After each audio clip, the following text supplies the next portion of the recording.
Oh, hello. Come for the story, have you? Well, you're in luck. I'm in the mood. Right. So, where we left off, Arabella and Jack were having a little conversation about the Sword of Cortez.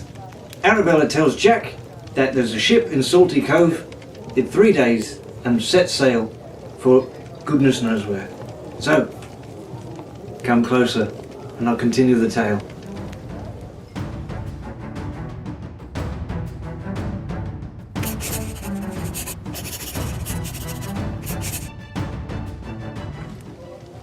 Right, so let's begin.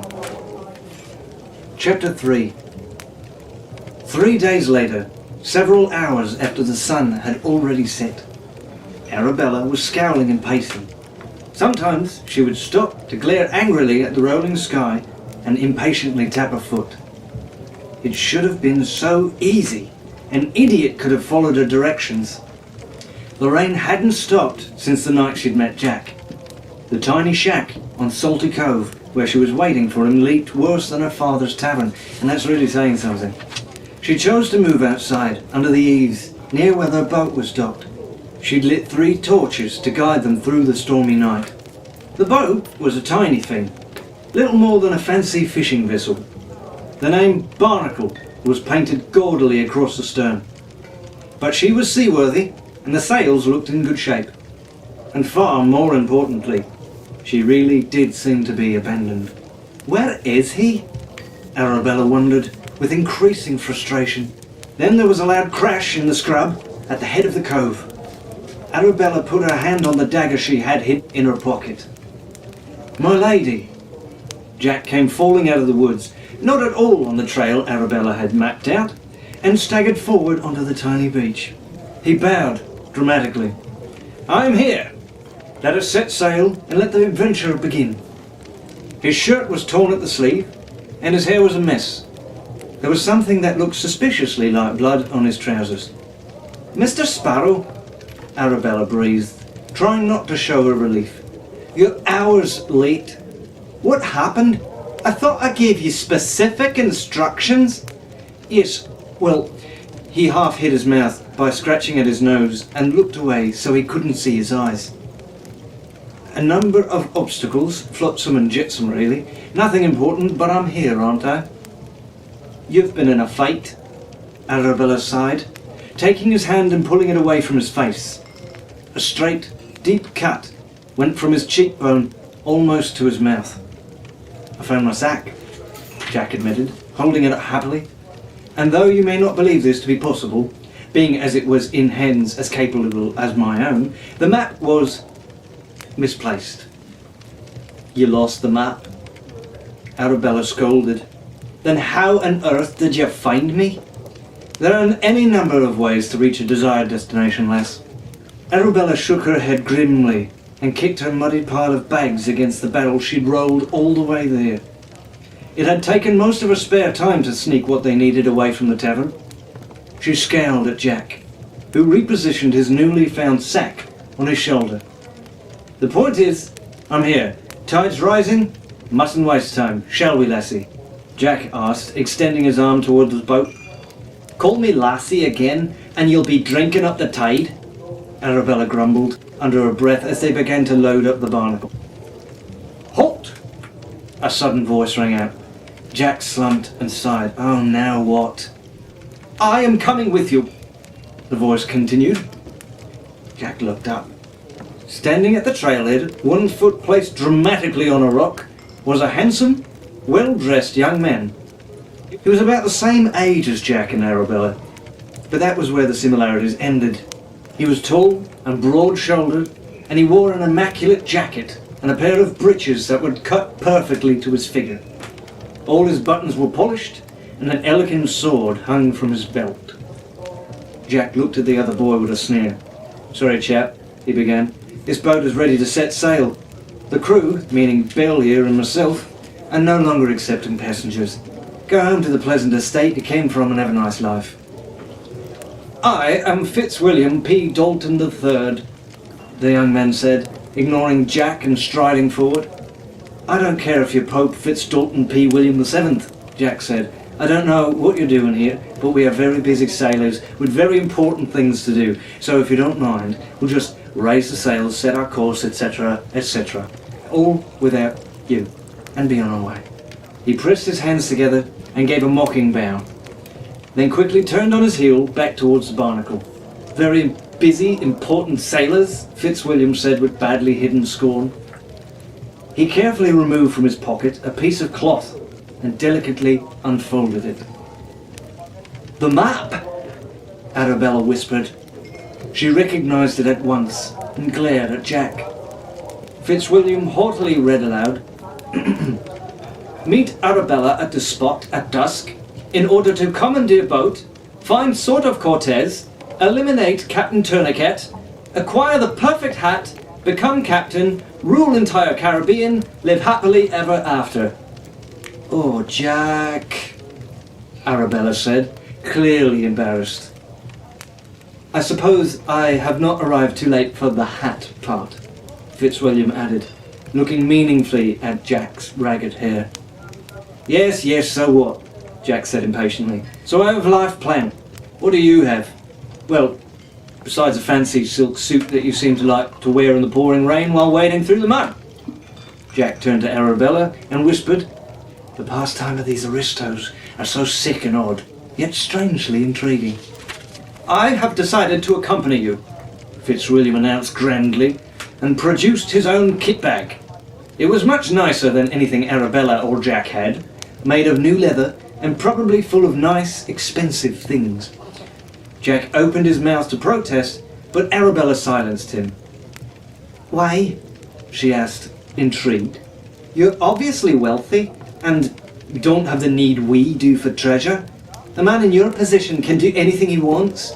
You don't have to sneak away from your family for adventure, at least not the way I do, you know." She glared at Jack. "Me being a lassie and all." "Au contraire, my lady," Fitzwilliam bowed. "As the eldest son of the Earl of Dalton, I am precisely bound by the same sort of family rules you are. Perhaps more so. We came from England less than a month ago, when my father decided to expand his holdings into the New World. Since then, I have been forced to do nothing but attend balls and cotillions of other English families." "Oh, sounds dreadful," Jack muttered. "You have no idea," Fitzwilliam said with some heat. "Regardless, I am expected to choose one of the English ladies I meet and marry her within the next year. I am forbidden from entering the naval service or pursuing any career other than what my father chooses for me. Which is, namely, continuing the family Dalton.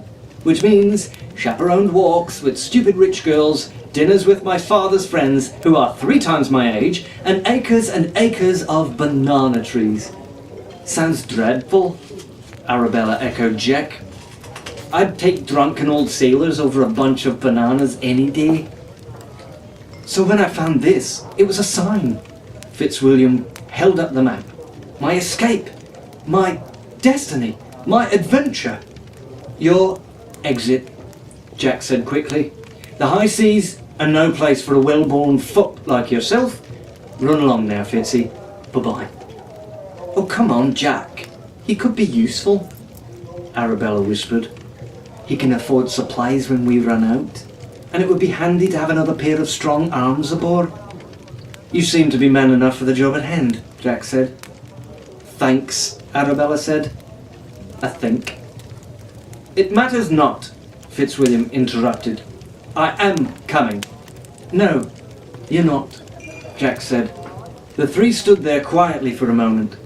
The rain continued to pour all around them, and a wind rattled some of the rigging on the barnacle. Fitzwilliam paused. Then, after a moment, he said, "I challenge you to a duel. I win, you let me come with you. I lose, I leave and tell no one what I've seen here, or anything of your plans."